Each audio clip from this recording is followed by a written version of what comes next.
Mi nombre es Juliana y vivo al norte de México. El día de hoy, por fin me decidí a contar una experiencia que me sucedió de joven. En 1998, me estaba preparando para ingresar a la universidad. Siempre fui muy aplicada y me encantaba pasar tiempo estudiando. Cuando me aburría de estudiar, leía historias de misterio y terror, a veces de drama, novelas. Me entusiasmaban los cómics de superhéroes. En aquellos años, el acceso a Internet no era tan común como en la actualidad, así que tenía que recurrir constantemente a la biblioteca, tiendas de libros, los mercaditos de cosas usadas, para encontrar enciclopedias viejas que me ayudaran a recabar información de mis trabajos escolares. Mi lugar favorito para ir a estudiar era la librería de Don Ricky. Ahí pasé mucho de mi tiempo en la adolescencia. Era un lugar tranquilo y escondido de las calles del centro de mi ciudad, pero sobre todo por Don Ricky. Él era un señor muy amable, culto, educado, e incluso en mis ojos de adolescente me parecía muy atractivo. A pesar de que entonces ya tendría más de 50 años, se conservaba en buena forma. Don Ricky no era originario de México. Él siempre decía que era orgullosamente tejano, pero hablaba perfectamente español, con un ligero acento argentino al pronunciar la doble L, que solo, si ponías la suficiente atención, podrías notar. Decía llamarse Rick Myers, pero su fisonomía a mí me parecía más bien europeo, y en específico alemán. Las fotografías a su espalda, entre otras curiosidades, donde se veían recuerdos de él y aparecía su nombre, confirmarían su ciudadanía. Obviamente, al estar demasiado tiempo en su librería, empecé a tener mucho acercamiento con él. Platicábamos durante tardes enteras de cómo tuvo una infancia difícil, que en algún momento de su juventud tuvo problemas con el gobierno y se refugió en Argentina, donde aprendió a hablar español.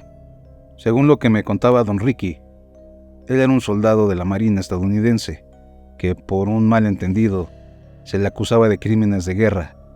Fue por eso que escapó. 15 años después se descubrió la verdad sobre las falsas acusaciones, pero para entonces Don Ricky ya vivía en México y le encantó cómo era la vida aquí.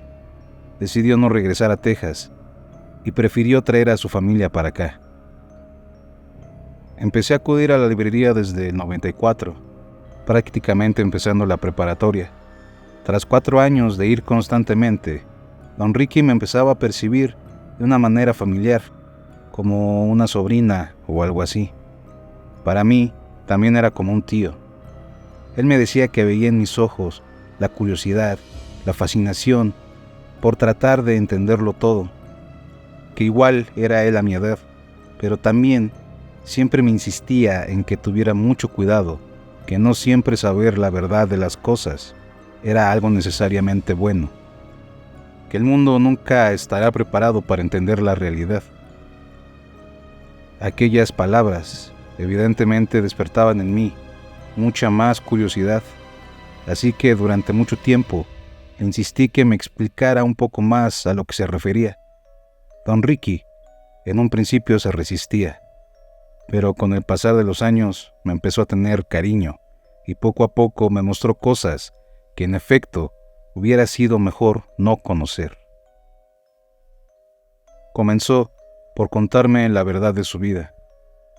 Él sí trabajó para el gobierno de los Estados Unidos, y sí fue un soldado, como se mostraba en sus fotos y recuerdos colocados por la librería, pero no fue marín. Su división era secreta, incluso para algunas personas del mismo gobierno. Era encargado de asuntos clasificados. La historia de que era tejano también era falsa. Decía que todo fue una fachada que crearon para protegerlo a él y a su familia. Me confirmó lo que tanto sospechaba. Él era originario de Europa, pero el país jamás lo quiso mencionar. Por las cosas que me contaba que vivió de niño, evidentemente había nacido en Alemania o Polonia. Su nombre me lo dijo, pero por el cariño que le guardo, no lo sabrán. Lo que él pasó en su infancia prácticamente fue un rescate por el gobierno de Estados Unidos. Por tal motivo, le debía cierta obediencia. Lo único que pasó con él, según sus palabras, llenas de tristeza y nostalgia, era que solo se mudó de su jaula a una más grande, con otro capataz. El gobierno, desde que fue sacado de su tierra natal, empezó a darle adiestramiento, convirtiéndolo en un arma blanca. Le dieron la ciudadanía inmediatamente y cambiaron su nombre por Rick Myers. Lo llenaron de conocimiento que solo las élites del mundo poseen. Tuvo que estudiar física, astronomía, química, filosofía. Lo acercaron a las religiones y culturas principales del mundo, obligándolo a memorizar la Biblia, el Mahabharata, el Corán, Torá, Talmud, el Popol Vuh. Él contaba que no sabía qué fue peor, si la presión de tener que huir todo el tiempo o el trato inquisidor que le dieron en ese país. Me contó por fin la verdad del por qué tuvo que escapar hacia Argentina, donde vivió durante muchos años. Fue después de una misión, donde le encomendaron filtrar información clasificada del ejército. Lamentablemente para él y su familia, tuvo éxito. Lo que hizo para conseguir esos documentos fue doloroso, así como traumático. Cometió actos que un ser humano común no resistiría ni pensar, y los métodos que utilizó para tener copias de aquellos documentos son casi imposibles, aún hoy, con toda la tecnología disponible. Solo aproveché los fallos del sistema. Siempre el factor humano será el mayor de ellos, decía don Ricky con pesimismo. De entre estos documentos, un reporte de la NASA era el que consideraba de mayor valor. Fue el único que se atrevió a conservar durante todos esos años. Era un material extraño, nada parecido a cualquier tipo de papel que conozcamos. Al ser una copia de tanto tiempo y que conservaba en un lugar oculto y encerrado, incluso lucía algo transparente y frágil. La información que contenía esta copia era el reporte del arribo de Neil Armstrong y Edwin Aldrin a la Luna. En él se leía que Neil Armstrong y Edwin Aldrin, los dos astronautas de la misión Apolo 11, llegaron a la superficie de la Luna el 20 de julio de 1969. Mientras se acercaban a su objetivo, reportaban al Centro Espacial Houston, algo que los impresionó desde el primer segundo. Houston insistía en que cambiaran el canal de la transmisión, pero tras el asombro de ambos, no atendieron a las indicaciones, así que cortaron la transmisión. El informe continúa. Al alejarse del módulo lunar Eagle, Armstrong y Aldrin se dirigieron hacia aquello que vieron antes del alunizaje. Pese a las contraindicaciones que tenían ambos, decidieron acercarse. Vieron una especie de entrada a una caverna. Se internaron en ella, encontrando ruinas de lo que parecía una pequeña ciudad y jeroglíficos en una de las estructuras que parecían contar una historia. En resumen, era la representación de la Tierra y la humanidad, donde se daba a entender que se nos ha estado observando por millones de años. Sí, el informe refería específicamente millones de años. No fue un error de traducción de mi parte. En este documento se entiende claramente que ya se tenía el conocimiento de todo aquello que describían Armstrong y Aldrin en su declaración. El gobierno tenía puestos sus objetivos en otra cosa, en la implementación de una tecnología nueva que en estos días conocemos como transmisión inalámbrica, como podría ser el Wi-Fi. En 1969 se le llamaría de otra forma, pero básicamente necesitaban tener una comunicación más inmediata, precisa, para el rastreo, así como la vigilancia de lo que el documento denomina como fenómenos. Me platicó entonces de cómo los gobiernos del mundo no son lo que aparentan ser. Ni el enemigo es quien dicen, ni los aliados son los buenos de la historia. Antes de la llegada a la Luna, ya se había conseguido llegar a Marte.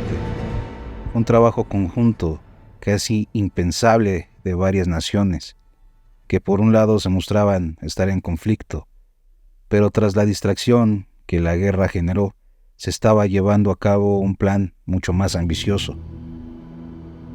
La nave, así como la cápsula utilizadas para el viaje a la Luna, solo fueron el resultado final de cientos de pruebas y errores cometidos durante decenas de años. La forma en que se realizó el despegue fue el perfeccionamiento de cientos de otros intentos que fallaron. Gracias a que se llegó primero a Marte, es que mucha tecnología posteriormente fue siendo liberada al resto del mundo, creciendo exponencialmente en pocos años. La televisión, los primeros cálculos realizados por computadora, el primer videojuego de la historia, son resultado de un sistema de monitoreo y grabación avanzado para esas cápsulas. La transmisión de video inalámbrica vía satélite da sus primeros pasos exitosos aquí.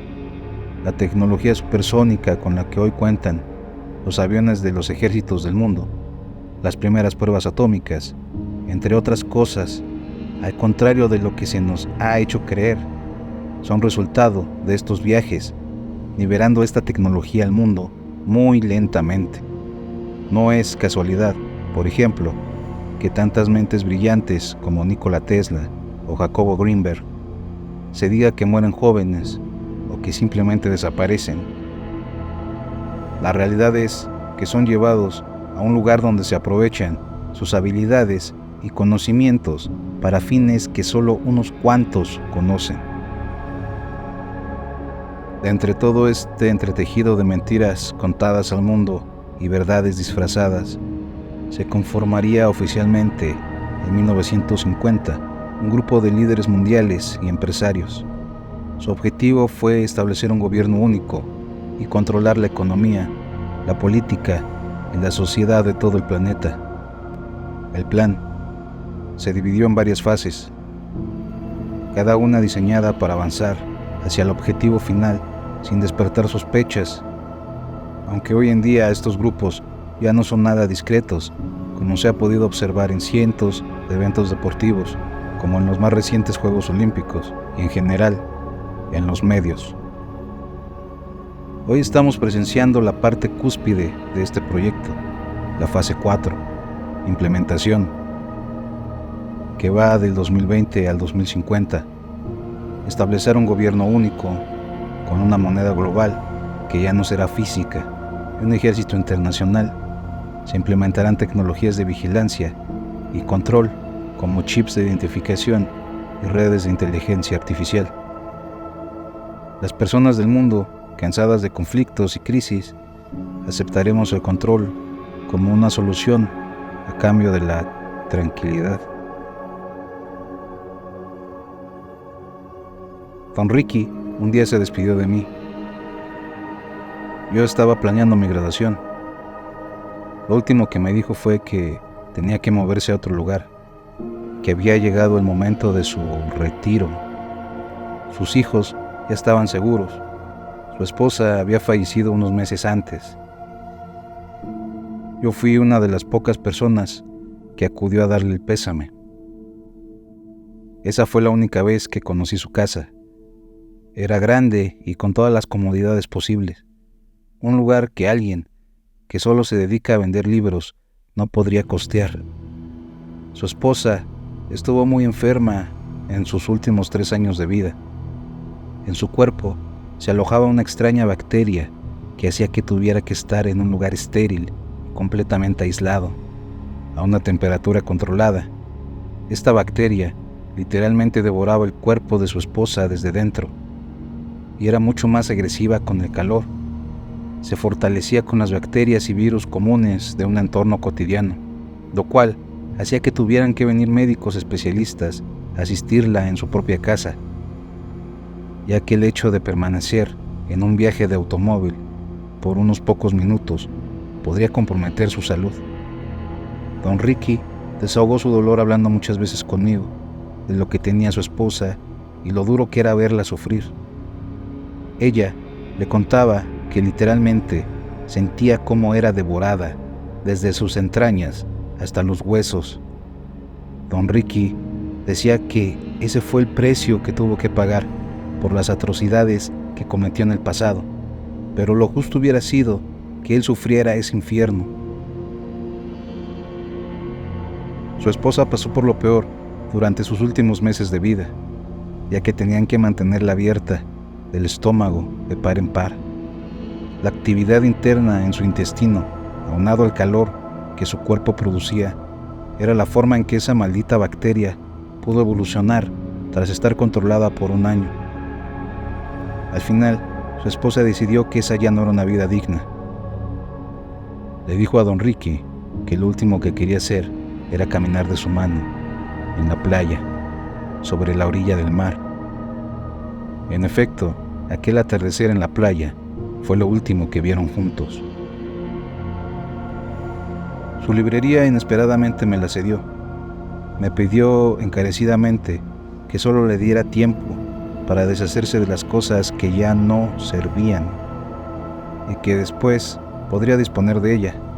Tardó aproximadamente un año en esa labor. A veces me dejaba ayudarle, pero la mayor parte del tiempo fue extremadamente cuidadoso de no llamar la atención, incluso haciendo movimientos de madrugada bajo la oscuridad de la noche y la privacidad que la calle otorgaba al estar escondida de avenidas principales. Afortunadamente, se mudó a Monterrey, a pocas horas de donde viví de joven. Pude reunirme con él varias veces más a lo largo del tiempo. Una de esas visitas fue muy triste para ambos, ya que fui especialmente a pedirle su permiso para poder otorgarle al gobierno de mi estado el predio de la librería, ya que se construyó un centro comercial importante en esa zona. En una de las últimas ocasiones que lo visité, llevé conmigo a mi primer hijo. Para mí fue como presentarle a un nieto, y sé que para él se sintió igual.